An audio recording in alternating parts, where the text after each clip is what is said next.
Counterclaim in a civil suit by defendant. Order 8, Rule 6A of Civil Procedure Code. A very, very important provision for lawyers, for civil lawyers especially. First question, what is the outer limit for filing a counterclaim? Counter file करने के लिए order 8 rule 6A कोई time limit नहीं देता है। तो अगर नहीं देता है तो क्या आउटर लिमिट है? क्या अगर रिटर्न स्टेटमेंट के साथ काउंटर क्लेम नहीं फाइल की गई तो बाद में नहीं फाइल कर सकते हैं? और अगर कर सकते हैं तो कब तक?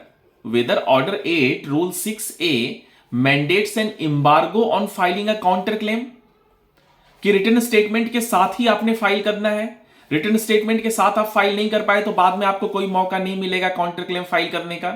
First question, this question answered by Supreme Court in a very recent judgment of Ashok Kumar Kalra versus Surendra Agnihotri. I will discuss this question. Second is, can an independent counter claim, क्या जिसका प्लेंटिफ के क्लेम से लेना देना नहीं है, प्लेंटिफ जिस प्रॉपर्टी के ऊपर क्लेम कर रहा है, प्लेंटिफ का अगर मान लो प्लेंटिफ ने example recovery of possession claim किया for a particular agricultural land, और जो डिफेंडेंट ने काउंटर क्लेम फाइल किया है रिटर्न स्टेटमेंट के साथ, उसमें वो किसी दूसरे 2 प्लॉट्स के बारे में बात करता है जिसके बारे में प्लेंटिफ का क्लेम बात नहीं करता है, तो क्या इंडिपेंडेंट काउंटर क्लेम भी फाइल किया जा सकता है उसी सूट में?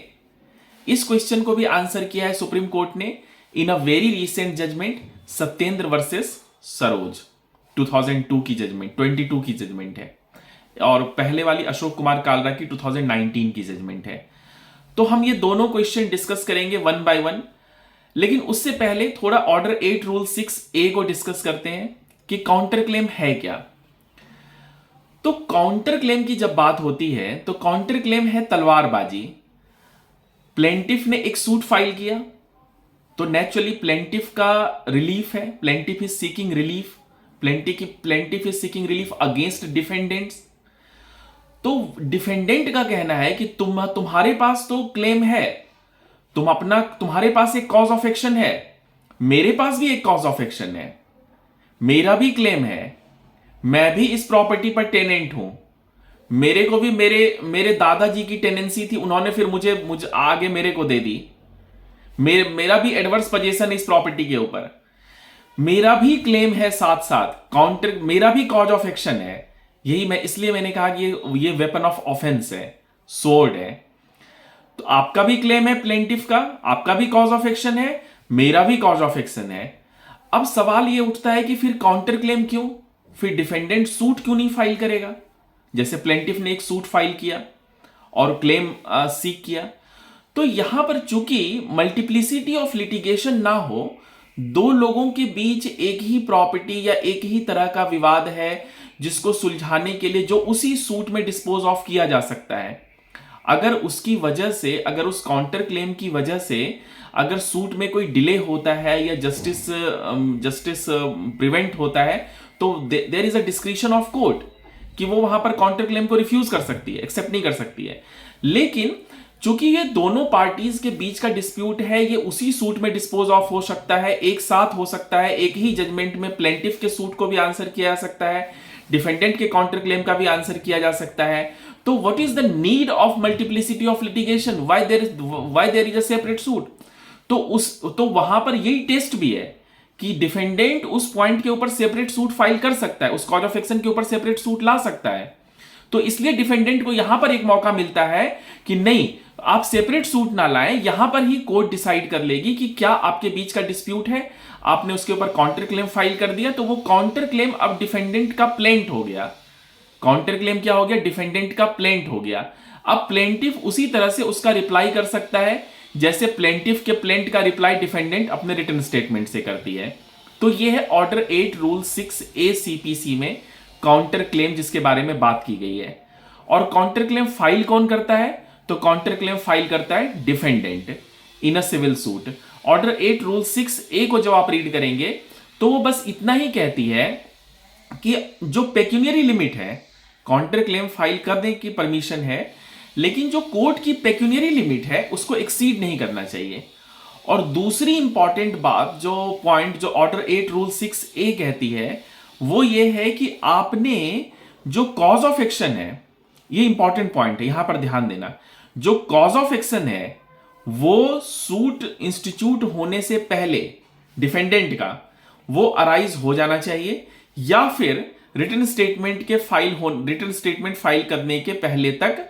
यहां पर ये रिस्ट्रिक्शन है कॉज ऑफ एक्शन के लिए, जो accrual of cause of action है उसके लिए रिस्ट्रिक्शन है कि इस स्टेज तक हो जाना चाहिए। सूट फाइल होने से पहले भी हो सकता है और सूट फाइल होने के बाद भी रिटन स्टेटमेंट फाइल करने के पहले तक कॉज ऑफ एक्शन अराइज हो सकता है, राइट। इसको मैं रीड कर देता हूं आपके लिए, ऑर्डर 8 रूल 6A CPC के ये प्रोविजन, जिसमें ये कहा गया है, in respect of a cause of action accruing to the defendant against the plaintiff, accruing to the defendant against the plaintiff either before or after filing the suit. मतलब ऐसा जरूरी नहीं है कि काउंटर क्लेम के लिए cause of action suit file होने से पहले अराइज हो चुका हो, either before or after filing the suit, suit file होने के बाद भी अराइज हो सकता है, but before the defendant has delivered his defence. यहां पर यह रिस्ट्रिक्शन है कि before the defendant has delivered his defense or before the time limited for delivering his defense has expired, whether such counter claim is in the nature of damages or not, right। तो ये है आपका counter claim. और ये जो counter claim है इसका जो इफेक्ट है वो क्रॉस सूट की तरह है। क्रॉस सूट कहने का मतलब क्या है, आपने भी सूट फाइल किया, मैंने भी सूट फाइल किया, आपका भी कॉज ऑफ एक्शन है, मेरा भी कॉज ऑफ एक्शन है, आपने भी प्लेंट फाइल किया, मैंने भी रिटन स्टेटमेंट के साथ काउंटर क्लेम फाइल किया, अब आप भी काउंटर क्लेम का रिप्लाई फाइल कर सकते हैं, आप भी रिटन स्टेटमेंट फाइल कर सकते हैं, राइट। तो this is what counter claim is, this is what order 8 rule 6A of civil procedure code is. Now come to our first question कि what is the outer limit of filing a written statement, और sorry counter claim. What is the outer limit of filing a counter claim?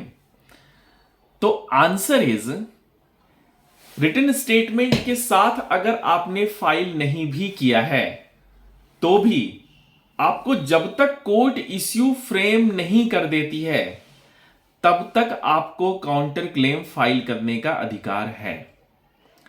लेकिन आप अगर यह कहते हैं कि evidence शुरू हो चुका है सिविल ट्रायल में, सिविल सूट में, और एविडेंस शुरू होने के बाद आप काउंटर क्लेम फाइल करना चाहते हैं, डिफेंडेंट काउंटर क्लेम फाइल करना चाहती है, तो वो अलाउ नहीं किया जाएगा।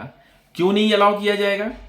क्योंकि अगर आपके काउंटर क्लेम को अलाउ किया जाता है तो फिर प्लेंटिफ ने भी फिर फाइल करना है उसका रिप्लाई, फिर नए सिरे से एविडेंस लेना होगा, फिर न्यू एक तरह से रीट्रायल हो जाएगी। तो इसलिए वहां पर एक आउटर लिमिट फिक्स की गई कि इश्यू फ्रेम होने के बाद, framing of issue order 14 CPC में आप पढ़ सकते हैं, जहां पर फ्रेमिंग ऑफ इश्यू क्या होता है कि जो कोर्ट ने आपके बीच में क्या विवाद है ये डिसाइड कर लिया कि हाँ ये दिस आपके बीच में 1 2 3 4 5 जितने भी मैटर इन इश्यू हैं, जो भी आपके बीच में विवाद है, वो डिसाइड कर लिया कि हाँ these are the issues that court will decide after taking evidence and otherwise। तो वहां पर वो कहते हैं, उसको हम कहते हैं फ्रेमिंग ऑफ इश्यू। तो इश्यू फ्रेम होने तक डिफेंडेंट काउंटर क्लेम फाइल कर सकता है, लेकिन इश्यू फ्रेम हो जाने के बाद काउंटर क्लेम फाइल करने की परमिशन नहीं होगी। वैसे 3 जज बेंच की जो जजमेंट है अशोक कुमार कालरा वर्सेस सुरेंद्र अग्निहोत्री, इसमें जस्टिस शांतनु गौदर ने कंकरिंग जजमेंट्स दी है और ये कहा है कि फ्रेमिंग ऑफ इश्यू के बाद अगर कोई एक्स्ट्रा ऑर्डिनरी सर्कमस्टांसेस है, एक्सेप्शनल सर्कमस्टांसेस है, तो कोर्ट परमिट कर सकती है, अदरवाइज नो। तो ये 3 जज बेंच की जजमेंट कंकरिंग जजमेंट है और इसमें ये क्लियरली कहा गया है कि फ्रेमिंग ऑफ इश्यू के बाद नहीं फाइल की जा सकती है। मतलब what is the outer limit? तो answer is till framing of issue. मैं इंपॉर्टेंट लाइंस कोट कर देता हूं जो जजमेंट की है। मेजॉरिटी जज, ये सुप्रीम कोर्ट की जजमेंट है। इसमें सुप्रीम कोर्ट ने क्या कहा है,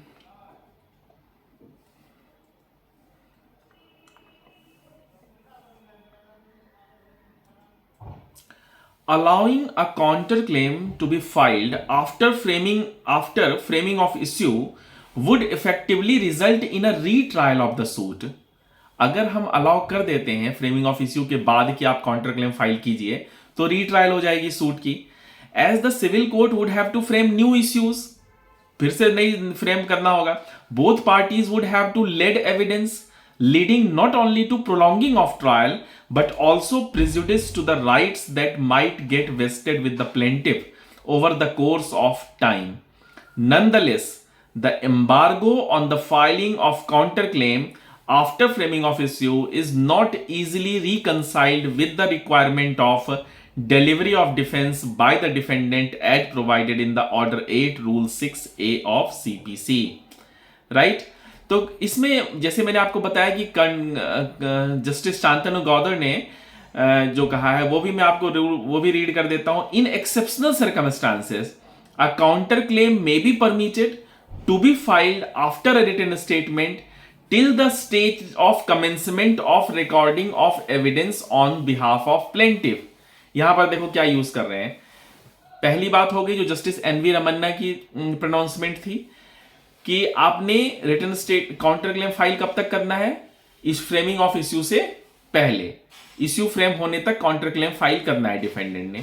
यहां भी यही कहा जा रहा है, in exceptional circumstances counter claim may be permitted to be filed after a written statement. Written statement के साथ फाइल कर दिया counter claim, well and good, कोई इश्यू ही नहीं है। लेकिन after written statement till the stage of commencement of recording of evidence on behalf of plaintiff. Plaintiff के बिहाफ पर एविडेंस रिकॉर्ड अगर कमेंसमेंट हो गई है तो फिर written statement file counter claim file नहीं कर सकते हैं। बात वही हो जाती है, सेम बात हो जाती है कि एविडेंस अगर शुरू हो गया है तो काउंटर क्लेम फाइल करने की परमिशन नहीं दी जाएगी, क्योंकि अगर वो परमिशन दी जाती है तो वो न्यू ट्रायल हो जाएगा, रीट्रायल हो जाएगा, इस कोर्ट को दोबारा से इश्यू फ्रेम करना होगा, वो सारा प्रोसेस वो डिले होगा, प्रोलॉन्ग होगा ट्रायल, और ये इंटरेस्ट ऑफ जस्टिस में नहीं है। तो फर्स्ट क्वेश्चन का आंसर है अशोक कुमार कालरा वर्सेस सुरेंद्र अग्निहोत्री की 43 पेज की जजमेंट है। Justice NV Ramana, justice Shantanu Goudar, आप इसको रीड कर सकते हैं, 3 जज बेंच का रेफरेंस है। राइट, इसमें जो कंक्लूजन थी वो भी मैं आपको रीड कर देता हूं। Counter claim may be allowed in a civil suit is ultimately a balancing exercise on the part of civil court. However, the lack of clarity on the outer limit for filing a counterclaim and the exercise of discretion therein would only increase the uncertainty regarding whether a counterclaim may be allowed in a civil suit. It accommodates counterclaim beyond the filing of written statement by the defendant based on the exercise of discretion by the civil court. Under such circumstances, parties would be well advised to firmly establish the foundation of their counterclaim in their pleadings and justification for the delay in filing thereof to secure the live-in filing counterclaim after filing of the written statement. Right? And the next question, second question that I'll discuss is about independent counterclaim. Independent counterclaim under Order 8 Rule 6A. This is also very important. जब आप Order 8 Rule 6A को read करते हैं तो ये कहता है against the plaintiff, against the plaintiff, यहां ये वर्ड यूज हो रहा है। तो क्या इंडिपेंडेंट काउंटर क्लेम हो सकता है? तो answer is no, independent counter claim नहीं हो सकता है। आप इस क्वेश्चन के लिए जो जजमेंट है सत्येंद्र वर्सेस सरोज, ये जजमेंट है आपकी सत्येंद्र वर्सेस सरोज 2022 की जजमेंट है। 17/8/2022 17 अगस्त 2022 की जजमेंट है। इसमें यह कहा गया था कि counter claim, independent counter claim allow नहीं किया जाएगा। Under having independent counter claim which has nothing to do with the plaintiffs will not be allowed. जैसे कि मैंने आपको एग्जाम्पल दिया था, एक इलस्ट्रेशन मैंने आपसे डिस्कस किया था शुरुआत में कि प्लेंटिफ ने अगर पोजीशन क्लेम किया है, रिकवरी क्लेम की है, रिकवरी ऑफ पोजीशन क्लेम किया है एक पर्टिकुलर एग्रीकल्चरल लैंड के लिए, और दूसरी पार्टी भी ये कहती है कि उसका भी क्लेम है, वो एज अ टेनेंट है या जो भी उसका क्लेम है, लेकिन उसमें साथ में वो 2 और प्लॉट ऐड कर रही है जो प्लॉट की यहाँ पर प्लेंटिफ के क्लेम में नहीं है, तो वो इंडिपेंडेंट हो गया, इंडिपेंडेंट काउंटर क्लेम है। तो इस पर भी जो रेशियो है वो मैं रीड कर देता हूं आपको, जो सुप्रीम कोर्ट ने इस जजमेंट में कहा है। सुप्रीम कोर्ट ने कहा है, it is true that counter claim can be made by the defendant even on a separate or independent cause of action. The legislature permits the institution of a counterclaim in order to avoid multiplicity of litigation. But then, it has certain limitations, such as that the counterclaim cannot exceed the pecuniary limits of the jurisdiction of the court, and that such counterclaim must be instituted before the defendant has delivered his defense or before the time limit for delivering his defense has expired. More importantly, such a counterclaim must be against the plaintiff. ये यहां भी use किया गया, मैंने आपको discuss किया, discussion में मैंने आपको बताया कि such counterclaim must be against the plaintiff. In this case, counterclaim was not against the plaintiff. Moreover, the plaintiffs had not claimed any right over the property, and the 2 plots are not even a part of suit property described in the plaint by the plaintiffs. तो वो जो 2 plot की बात counter claim में defendant कर रहा है, वो 2 प्लॉट नहीं है इसका part, not even part of suit property described in the plaint by the plaintiffs. Hence, as such, a counterclaim should have been excluded in terms of Order 8, Rule 6C of the CPC. Counterclaim set up by the defendants was held to be rightly